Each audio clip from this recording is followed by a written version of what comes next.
너는 나이에 비해 참 어른스럽구나. 혹시 어린 시절 이 말을 칭찬으로 듣고 자라셨나요? 여러분 혹시 그 어른스러움이 힘들지는 않으신가요? 남들보다 책임감 강하고 눈치 빠르고 혼자서 다 해내는데 정작 쉬는 법도 기대는 법도 잊어버린 사람이라면 이 이야기는 당신 이야기일 수 있습니다. 우리는 흔히 철이 일찍 든 아이를 효자나 효녀라고 부릅니다. 하지만 심리학에서는 조금 다르게 봅니다. 이를 부모화, 영어로는 패런티피케이션이라고 부릅니다. 부모화란 원래 부모가 해야 할 역할을 아이가 대신 맡는 상황을 말합니다. 아이에게 기대야 할 보호와 돌봄을 부모가 제공하지 못하고 오히려 아이가 부모의 감정과 불안을 떠안는 경우입니다. 여기서 중요한 건 설거지나 청소 같은 집안일을 돕는 문제가 아닙니다. 진짜 문제는 정서적 부모화입니다. 한번 떠올려 보십시오. 여러분이 9살쯤 되었을 때 엄마가 아빠 흉을 보거나 힘들다며 한숨을 쉬던 순간을요. 그때 여러분은 어떻게 반응하셨나요? 아마 조용히 고개를 끄덕이며 엄마 말을 들어주고 괜찮다고 위로했을 겁니다. 그 순간 여러분은 아이로서 느껴야 할 감정을 내려놓고 부모의 감정을 받아주는 역할을 한 것입니다. 아이의 마음은 어른의 고민과 불안을 감당할 만큼 크지 않습니다. 하지만 여러분은 살아남기 위해 그릇을 억지로 키워야 했습니다. 부모가 불안해지면 내가 불안해지고 내가 불안해지면 내 삶이 위태로워졌기 때문입니다. 그래서 자연스럽게 부모의 표정과 목소리, 발걸음 소리에까지 신경을 쓰게 됩니다. 부모 기분을 먼저 읽는 능력이 생긴 것이죠. 여러분이 스스로 자랑스러워했던 공감 능력과 눈치는 타고난 배려심 때문만은 아닙니다. 부모의 감정을 먼저 살펴야만 했던 오랜 생존 연습의 결과입니다. 그렇게 여러분은 어른스러워졌고 눈치 빠른 아이가 되었고 참 착하다라는 말을 들었습니다. 하지만 그 어른스러움의 이면에는 아이로서 당연히 누려야 할 의지하고 기대고 싶은 마음이 조용히 사라져 있었습니다. 여러분이 일찍 철이 들었던 이유는 강해서가 아니라 그렇게 하지 않으면 버틸 수 없었기 때문입니다. 부모화된 아이는 그대로 몸만 자라 성인이 됩니다. 겉보기에는 완벽합니다. 직장에서는 일 잘하는 대리님이고 친구들 사이에서는 뭐든 해결해주는 듬직한 리더입니다. 하지만 이들의 내면은 철저히 고립되어 있습니다. 가장 대표적인 증상은 병적인 독립성입니다. 이들은 타인에게 도움을 요청하는 것을 극도로 꺼립니다. 몸이 아파도 혼자 약을 사 먹고 업무가 과중해도 밤을 새워 혼자 처리합니다. 남에게 부탁을 하느니 차라리 내가 힘들고 마는 게 마음 편합니다. 왜냐하면 이들의 무의식 속의 도움 요청은 곧 거절이나 비난으로 연결되어 있기 때문입니다. 어린 시절 힘들다고 말했을 때 부모로부터 네가 좀 참아라거나 너까지 왜 그러니라는 반응을 들었던 데이터가 뇌에 문신처럼 새겨져 있습니다. 그래서 타인에게 의존하는 상황 자체가 뇌의 편도체를 자극해 극심한 공포와 불안을 유발합니다. 심지어 이들은 호의를 베푸는 사람조차 의심합니다. 세상에 공짜는 없다고 믿으며 누군가 다가오면 빚을 지는 기분이 들어 뒷걸음질 칩니다. 이것을 심리학에서는 과잉 독립, 즉 하이퍼 인디펜던스라고 부릅니다. 이것은 건강한 자립이 아닙니다. 사람을 믿지 못해서 생긴 일종의 대인기피이자 방어기제입니다. 여러분이 혼자서 모든 것을 해결하려 하는 건 여러분이 강해서가 아닙니다. 아무도 여러분을 도와주지 않을 것이라는 깊은 불신이 여러분의 뼈속까지 스며들어 있기 때문입니다. 많은 사람들은 스스로를 두고 이렇게 말합니다. 나는 왜 이렇게 예민할까? 왜 남들보다 눈치를 많이 볼까? 그래서 자신을 소심하고 약한 사람이라고 낮춰봅니다. 하지만 뇌과학에서는 다르게 설명합니다. 여러분의 눈치는 성격이 아니라 과각성 상태일 가능성이 큽니다. 과각성이란 뇌가 쉬지 못하고 항상 긴장한 채 깨어있는 상태를 말합니다. 마치 위험 상황이 아닌데도 계속 경보가 울리고 있는 것처럼요. 어린 시절 부모의 기분이 자주 바뀌던 환경에서 자란 아이는 집안의 아주 작은 변화에도 신경을 써야 했습니다. 현관문이 세게 닫히는지, 설거지 그릇 소리가 날카로운지, 말투가 평소와 다른지, 이런 사소한 신호를 놓치면 괜히 혼나거나 눈치를 받았기 때문입니다. 그래서 여러분의 뇌는 사람의 표정과 말투, 분위기를 빠르게 읽는데 많은 에너지를 쓰도록 바뀌었습니다. 이건 타고난 배려심이 아닙니다. 상대의 기분을 빨리 알아채지 못하면 내가 다칠 수 있었기 때문에 생긴 방어 반응입니다. 그래서 지금도 이런 일이 벌어집니다. 회의 중 상사의 미간이 잠깐 찌푸려지면 가슴이 철렁 내려앉고 친구의 짧은 메시지 하나에 하루 종일 마음이 불안해집니다. 이유는 간단합니다. 여러분의 신경계가 아직도 위험한 상황에 있는 것처럼 반응하고 있기 때문입니다. 실제로는 안전한데도 뇌는 계속 위험을 찾습니다. 그래서 늘 긴장하고 쉽게 지치고 피곤한 겁니다. 이건 성격 탓이 아닙니다. 여러분이 약해서도 아닙니다. 살아남기 위해 너무 오래, 너무 열심히 신경을 곤두세워 왔다는 신호일 뿐입니다. 이런 분들에게서 자주 보이는 아주 이상한 특징이 하나 있습니다. 겉으로는 너무나 어른스러운데 속마음은 그렇지 않다는 점입니다. 사회에서는 누구보다 유능합니다. 일도 잘하고 책임감도 강하고 주변 사람들 고민 상담도 정말 잘해줍니다. 다들 참 성숙하다고 말합니다. 그런데 이상하게도 자기 감정 앞에서는 쉽게 무너집니다. 사소한 말 한마디에 며칠씩 마음이 상하고 작은 실수 하나에도 모든 게 끝난 것처럼 스스로를 몰아붙입니다. 왜 이런 차이가 생길까요? 심리학에서는 이를 정서적 성장이 멈춘 상태라고 설명합니다. 어릴 때 여러분은 부모를 돌보는 역할을 하느라 정작 아이로서 받아야 할 위로와 공감을 충분히 받지 못했습니다.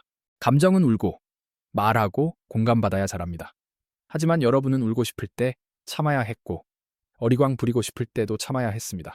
그래서 머리와 이성은 30대, 40대 어른이 되었지만, 감정은 여전히 부모 눈치를 보던 7살쯤에 멈춰 있습니다. 겉으로는 차분해 보여도 마음 깊은 곳에서는 아무 조건 없이 안아줬으면 좋겠다는 아이 같은 바람이 계속 남아있는 이유입니다.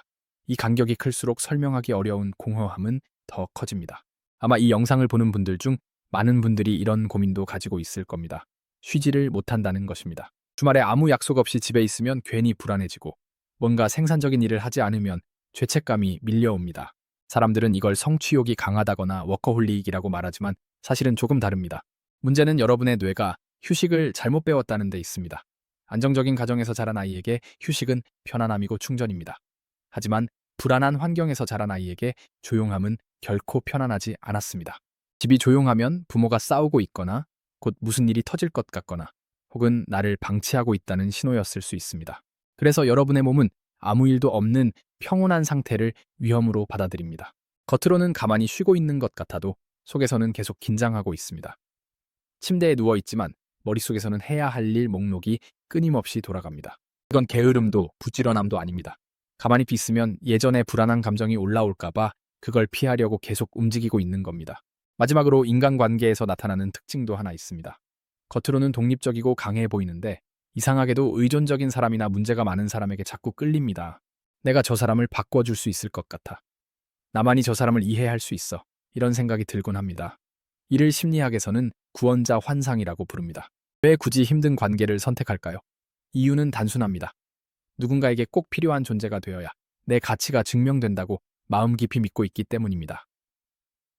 어릴 때 쓸모 있어야 사랑받는다는 방식으로 사랑을 배운 결과입니다.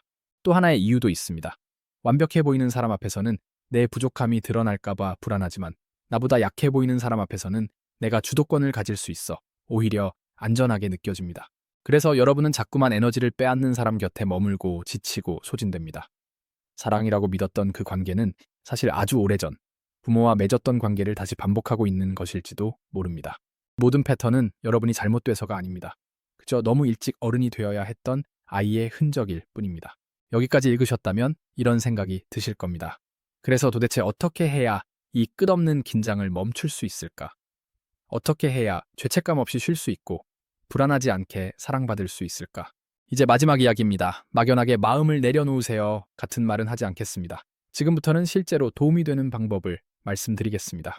지금 여러분에게 필요한 건 더 강해지는 법이나 더 열심히 사는 법이 아닙니다. 자기 개발도 아닙니다. 여러분에게 필요한 건 딱 하나입니다. 재양육 또는 리페런팅입니다.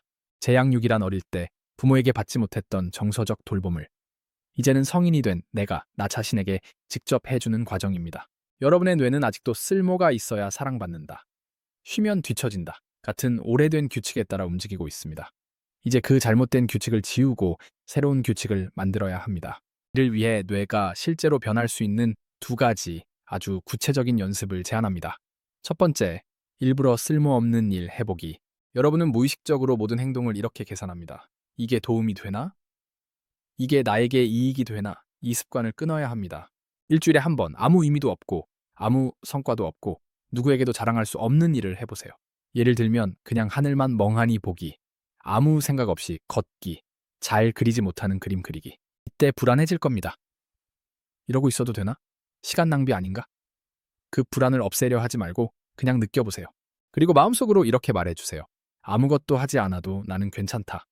쓸모없어 보여도 나는 가치 있다. 이 경험이 반복되면 뇌는 서서히 배우기 시작합니다. 성과가 없어도 생존은 위협받지 않는다는 것을요. 두 번째, 아주 작은 도움부터 받아보기 큰 도움을 받으라는 말이 아닙니다. 아주 사소한 부탁부터 시작하면 됩니다. 카페에서 냅킨 하나 더 달라고 말하기. 친구에게 10분만 내 얘기 들어줄 수 있어? 라고 말하기. 이 순간 여러분의 몸은 긴장할 겁니다. 거절당할까봐, 민폐일까봐 불안해질 겁니다. 하지만 실제로는 대부분의 사람이 아무렇지 않게 도와줍니다. 이 경험이 중요합니다. 뇌가 예상했던 나쁜 결과가 실제로는 일어나지 않았다는 걸 직접 확인하게 되기 때문입니다. 이런 경험이 쌓이면 뇌는 조금씩 바뀝니다. 사람은 항상 위험하지 않다는 것, 부탁해도 괜찮다는 것을 몸으로 기억하게 됩니다. 이 두 가지 연습은 작아 보이지만 매우 강력합니다. 여러분의 신경계는 지금까지 너무 오래 혼자 버티는 법만 배워왔습니다. 이제는 쉬어도 괜찮고 기대도 괜찮고 도움받아도 괜찮다는 걸 천천히 가르쳐 줘야 합니다. 그것이 진짜 회복의 시작입니다. 영상을 마치며 꼭 전하고 싶은 말이 있습니다. 여러분은 지금까지 정말 잘 버텨오셨습니다. 무너지지 않기 위해 스스로에게 무거운 갑옷을 입히고 아무도 기대지 않고 혼자서 견뎌왔을 겁니다. 그 갑옷 덕분에 여러분은 힘든 시간을 살아남을 수 있었습니다. 그 사실만큼은 분명합니다. 하지만 이제는 말해도 됩니다. 그 전쟁은 끝났습니다. 당신을 위협하던 상황은 지나갔고 지금의 당신은 스스로를 지킬 수 있는 어른이 되었습니다. 그러니 이제 그 무거운 갑옷을 벗어도 됩니다. 진짜 강한 사람은 혼자서 모든 걸 참고 버티는 사람이 아닙니다.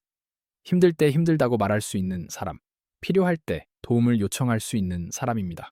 약함을 인정하는 건 패배가 아닙니다. 그건 용기입니다. 완벽하지 않아도 괜찮습니다. 누군가에게 도움이 되지 않아도 괜찮습니다. 그렇다고 해서 여러분의 가치가 줄어드는 건 아닙니다. 오늘 밤 잠들기 전에 7살의 나를 한번 떠올려 보세요. 그리고 그 아이에게 이렇게 말해주세요. 그동안 정말 애썼어.